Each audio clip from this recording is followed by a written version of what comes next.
कल्पना करा की तुम्ही 23 वर्षाचे कॉलेज स्टुडंट आहात आणि नुकताच तुम्ही तुमचा अभ्यास पूर्ण केला आहे आणि तुमची पहिली नोकरी सुरू करण्यासाठी तुम्ही उत्सुक आहात।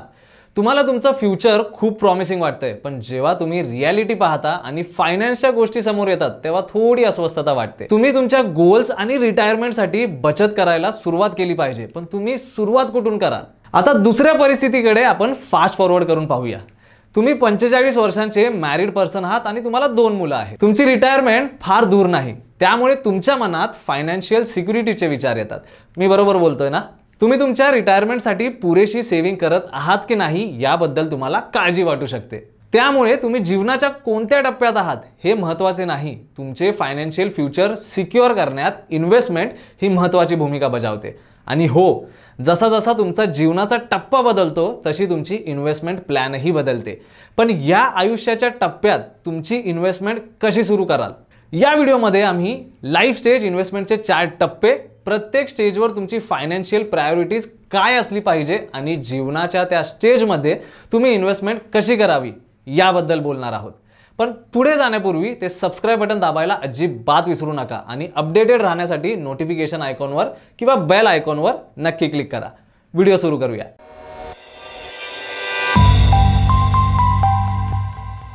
आता लाईफ स्टेज इन्व्हेस्टमेंट म्हणजे काय आणि त्याचे 4 टप्पे कोणते हे समजून घेऊ। लाईफ स्टेज इन्व्हेस्टमेंट म्हणजे पर्सनलाइज्ड इन्व्हेस्टमेंट स्ट्रॅटेजी असण्यासारखे आहे, जे तुमच्याशी जुळवून घेते जसे जसे तुम्ही लाईफमध्ये पुढे जाता। ही स्ट्रॅटेजी तुमचे फायनान्शियल गोल्स आणि नीड्सला समजून घेते जेव्हा तुम्ही जीवनाच्या एका टप्प्याहून दुसऱ्या टप्प्यात जाता। या अप्रोच मागे संपूर्ण कल्पना अशी आहे की तुम्हाला खात्री करायची आहे की तुमची इन्व्हेस्टमेंट तुम्ही सध्या जीवनात कुठे आहात आणि तुम्हाला भविष्यात कुठे राहायचे आहे याला मॅच करते। लाईफ स्टेज इन्व्हेस्टमेंटचे 4 टप्पे आहेत, ते म्हणजे स्टेज 1 बॅचलरहुड, स्टेज 2 मॅरेज, स्टेज 3 पॅरेंटहुड आणि स्टेज 4 रिटायरमेंट। पहिल्या स्टेजने सुरुवात करूया, जे आहे बॅचलरहुड। माझ्या मते हा एखाद्यासाठी सर्वात आनंददायी जीवनाचा टप्पा आहे, हो ना? आयुष्यातील हा असा टप्पा आहे जेव्हा तुम्ही नुकतेच तुमच्या कॉलेजमधून ग्रॅज्युएट झाले असाल, तुमचा अभ्यास पूर्ण केला असेल आणि तुम्हाला पहिली नोकरी मिळाली असेल किंवा नोकरीवर काही वर्षे झाले असतील, किंवा आपण असे म्हणू शकतो की ही अशी अवस्था आहे जिथे आपल्याला कोणतीही जबाबदारी नाही। तुम्हाला फक्त अन्न, भाडे, वाहतूक आणि जीवनाच्या इतर गरजांसाठी पैसे द्यावे लागतील। आणि जर तुम्ही तुमच्या पालकांसोबत राहत असाल तर कमी काळजी आणि कमी खर्च। समजा रोहित नावाचा मुलगा नुकताच कॉलेजमधून ग्रॅज्युएट झाला आहे आणि त्याने पहिली नोकरी सुरू केली आहे, ज्यामध्ये तो 50,000 प्रति महिना कमवतोय। रोहितला भाडे, अन्न आणि वाहतूक यासारख्या गरजांसाठी सुमारे 25,000 प्रति महिना द्यावे लागतात। त्याला मित्रांसोबत बाहेर जायलाही आवडते आणि त्याची सोशल लाईफ एन्जॉय करायलाही आवडते, ज्यासाठी त्याला सुमारे 5,000 रुपये प्रति महिना एवढा खर्च येतो। आता यावेळी त्याच्याकडे कोणतीही जबाबदारी नाही, परंतु त्याला लेटेस्ट इलेक्ट्रॉनिक गॅजेट्स आणि स्वतःसाठी एक बाईक खरेदी करायची आहे आणि खूप ट्रॅव्हलही करायचं आहे। येथे या टप्प्यावर तुम्हाला वाटेल की तुमच्या जीवनाचा पुरेपूर आनंद घेणे सर्वात महत्त्वाचे आहे, हो ना? परंतु पैसे खर्च करण्याआधी पैसे वाचवणे हे देखील या टप्प्यावर महत्त्वाचे आहे, कारण ही अशी अवस्था आहे जिथे तुमचे खर्च कमी आहेत, तुमचे वय कमी आहे आणि तुमच्यावर कोणतीही जबाबदारी नाही। त्यामुळे तुम्ही जास्त बचत करू शकता। तर या टप्प्यावर रोहितचे आर्थिक प्राधान्य काय असले पाहिजे? सर्वप्रथम तो बजेट तयार करू शकतो आणि त्याचे एक्सपेन्सही ट्रॅक करू शकतो। दुसरे, तो एक इमर्जन्सी फंड तयार करू शकतो जो ॲटलिस्ट 3 ते 6 महिन्यांचा खर्च भागवू शकतात। जॉब गमावणे किंवा मेडिकल इमर्जन्सी यासारख्या अनपेक्षित घटनांच्या बाबतीत हे खूप उपयुक्त ठरेल। असं समजू की तो या उद्दिष्टासाठी दरमहा 5,000 रुपये इन्व्हेस्ट करतो। आता डिस्कस केल्याप्रमाणे त्याला लेटेस्ट इलेक्ट्रॉनिक गॅजेट्स, स्वतःसाठी एक बाईक खरेदी करायची आहे आणि भरपूर ट्रॅव्हलही करायचे आहे। त्यामुळे तो या शॉर्ट टर्म गोलसाठी बचत सुरू करू शकतो। असं समजू की तो या उद्दिष्टासाठी दरमहा 5,000 रुपयाची बचत करेल। आणि सर्वात महत्त्वाचे म्हणजे शक्य तितक्या लवकर रिटायरमेंटसाठी बचत करणे सुरू करा, कारण जर त्याने लवकर सुरुवात केली तर त्याच्याकडे रिटायरमेंटसाठी चांगली रक्कम जमा होऊ शकते। मी SIP कॅल्क्युलेटर वापरून हे एक्सप्लेन करतो। गृहीत धरा की रोहित 25 वर्षांचा आहे आणि तो 60 वर्षांचा झाला की निवृत्त होणार आहे, त्यामुळे त्याच्याकडे 35 वर्षे शिल्लक आहेत। आता त्याने आज SIP मध्ये 12% दराने दरमहा 5,000 रुपये गुंतवायला सुरुवात केली तर नंतर त्याच्या निवृत्तीपर्यंत त्याच्याकडे 3.24 कोटी रुपये असतील। येथे जर आपण 6% इन्फ्लेशन रेट गृहीत धरला तर आजच्या काळात इन्फ्लेशन ॲडजस्टेड अमाऊंट सुमारे 42 लाख एवढी असेल. आता असं गृहीत धरू की रोहित वयाच्या 40व्या वर्षी 15,000ची SIP सुरू करतो आणि त्याच्याकडे रिटायरमेंटसाठी 20 वर्ष शिल्लक आहेत. याचे रिझल्ट पाहून तुम्ही शॉक व्हाल. जास्त रक्कम गुंतवल्यानंतरही 20 वर्षानंतर त्याच्याकडे फक्त 1.49 कोटी रुपये असतील. आता त्याने गुंतवणूक कुठे करावी हा पुढचा महत्त्वाचा प्रश्न आहे. या टप्प्यावर तुमचे वय कमी असल्याने तुमच्याकडे कोणतीही जबाबदारी नसते आणि तुमच्याकडे काम करण्यासाठी अधिक वेळ असतो. याचा अर्थ तुम्ही रिस्कियर ॲसेट्समध्ये गुंतवणूक करण्याचा विचार करू शकता. तुम्ही शोधू शकता असे काही ऑप्शन्स अवेलेबल आहेत, जसे की stocks, mutual funds, alternative investments जसे की commodities, private equity, hedge funds, arts, cryptocurrencies, real estate आणि बरंच काही. पुढे रोहित प्रमाणेच तुमची ही शॉर्ट टर्म गोल्स असतील तर तुम्ही लेस वॉलटाईल ऑप्शन्समध्ये इन्व्हेस्टमेंट करण्याचा विचार करू शकता. यापैकी काही ऑप्शन्स आहेत जसे की बॉन्ड्स आहेत आणि डेब्ट म्युच्युअल फंड्स. हे तुम्हाला तुमचे शॉर्ट टर्म गोल्स गाठण्यासाठी मदत करू शकतात. आता आपण पुढचा टप्पा बघू जो आहे मॅरेज. येथे रोहितचे लग्न झाले आहे असे गृहीत धरू. याचा अर्थ बॅचलरहुड स्टेज नंतर रोहितच्या लग्नाचा एक्साइटिंग आणि चॅलेंजिंग टप्पा सुरू होतो. या काळात जोडप्यांनी एकत्र आयुष्य घडवायला सुरुवात केल्यामुळे खर्च अनेकदा खूप वाढतात. स्वतःचे घर, संपूर्ण कुटुंबासाठी एक कार आणि कुटुंब सुरू करण्याचे स्वप्न प्रायोरिटीज बनतात. हा वाढीचा, बदलाचा आणि नवीन जबाबदाऱ्यांचा काळ आहे. रोहित या टप्प्यात प्रवेश करत असताना त्याच्या फायनान्शियल प्रायोरिटीजचे रिअसेसमेंट करणे आणि त्यानुसार योजना करणे त्याच्यासाठी महत्त्वाचे आहे. नवीन घरात जाणे, घरगुती खर्चात वाढ होणे, शॉर्ट टर्म गोल्समध्ये बदल, वाढीच्या जबाबदाऱ्या आणि खर्चामुळे त्याला स्टॅबिलिटीसह ग्रोथ बॅलन्स करण्यासाठी त्याच्या इन्व्हेस्टमेंटमध्ये कमी जोखीम पत्करावी लागेल. तर या टप्प्यावर त्याचे आर्थिक प्राधान्य काय असावे? या टप्प्यावर रोहित त्याच्या इमर्जन्सी फंड आणि रिटायरमेंट सेव्हिंग्स चालू ठेवू शकतो. तो त्याच्या रिटायरमेंट कॉर्पससाठी SIP अमाऊंट देखील वाढवू शकतो आणि त्याला एक घर आणि कार घ्यायची असल्याने तो डाऊन पेमेंटसाठी बचत करू शकतो. आणि सर्वात महत्त्वाचे म्हणजे या टप्प्यावर त्याने कोणत्याही दुर्दैवी घटनेसाठी आपले जीवन सिक्युअर केले पाहिजे. आता त्याने गुंतवणूक कुठे करावी हा पुढचा महत्त्वाचा प्रश्न आहे.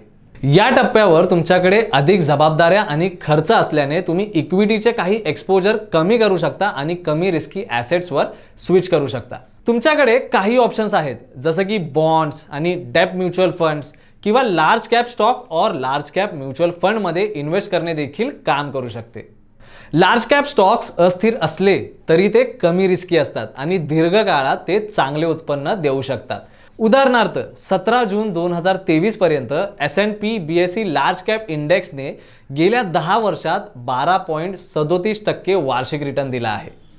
येथे तुम्ही public provident fund, national pension scheme आणि एम्प्लॉय प्रोव्हिडंट फंड यासारख्या रिटायरमेंट प्लॅन्समध्ये इन्व्हेस्ट करण्याचा विचार करू शकता. शेवटी या टप्प्यावर आपल्याला कुटुंबाला दुर्दैवी घटनांपासून सिक्युअर ठेवण्यासाठी लाईफ आणि हेल्थ इन्शुरन्स असणे महत्त्वाचे आहे. आता लग्नाच्या टप्प्यानंतर पुढचा टप्पा येतो पॅरेंटहुड.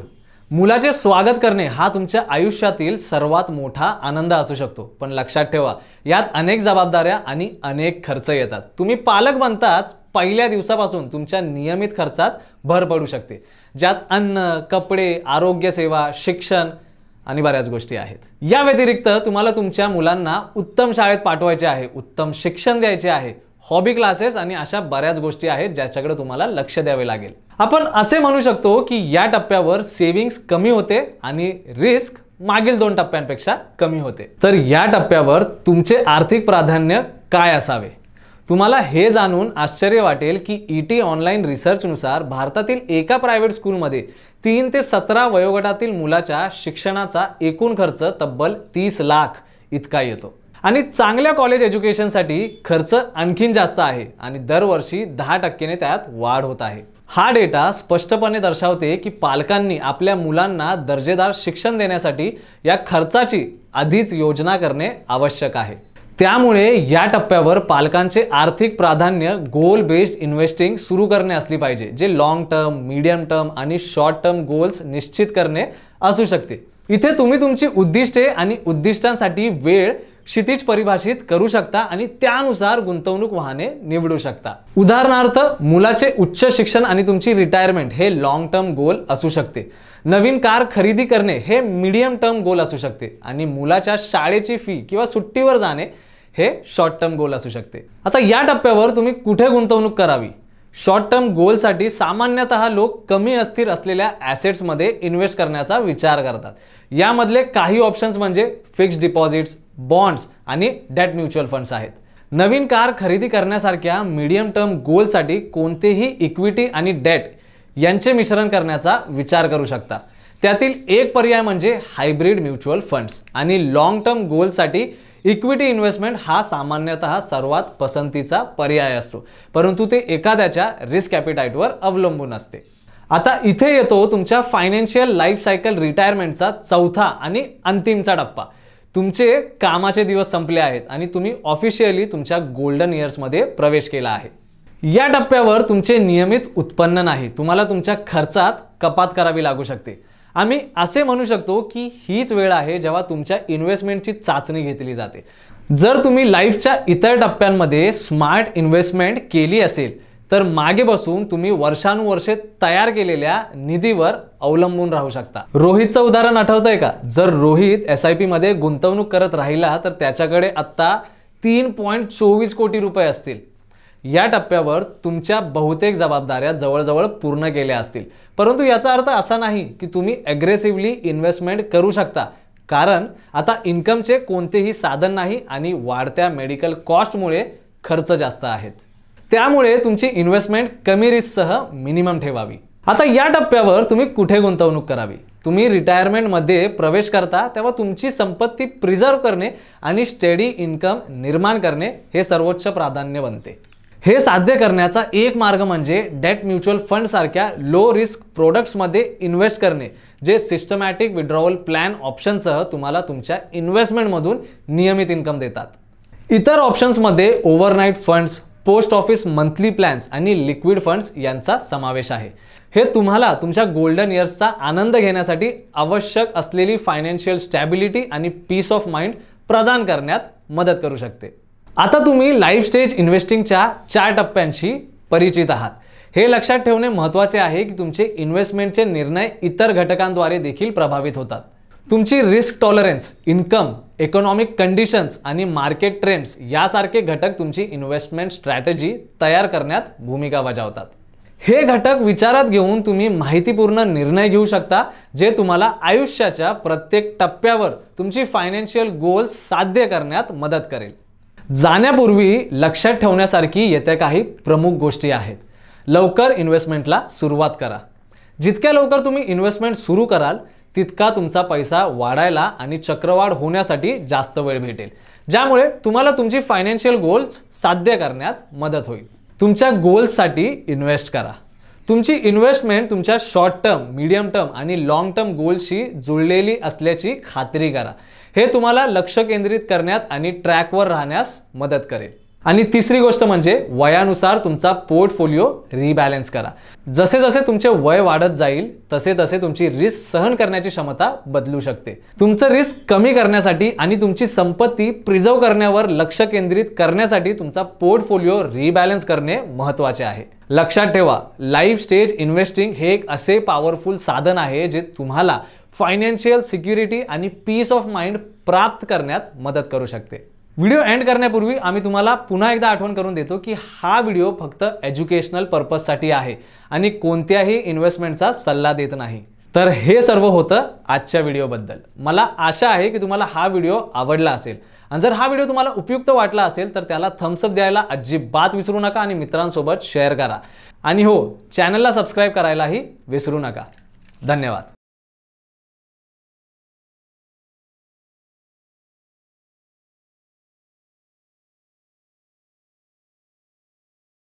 Investment in securities market are subject to market risks. Read all the related documents carefully before investing. Please read the risk disclosure documents carefully before investing in equity shares, derivatives, mutual fund, and or other instruments traded on the stock exchanges.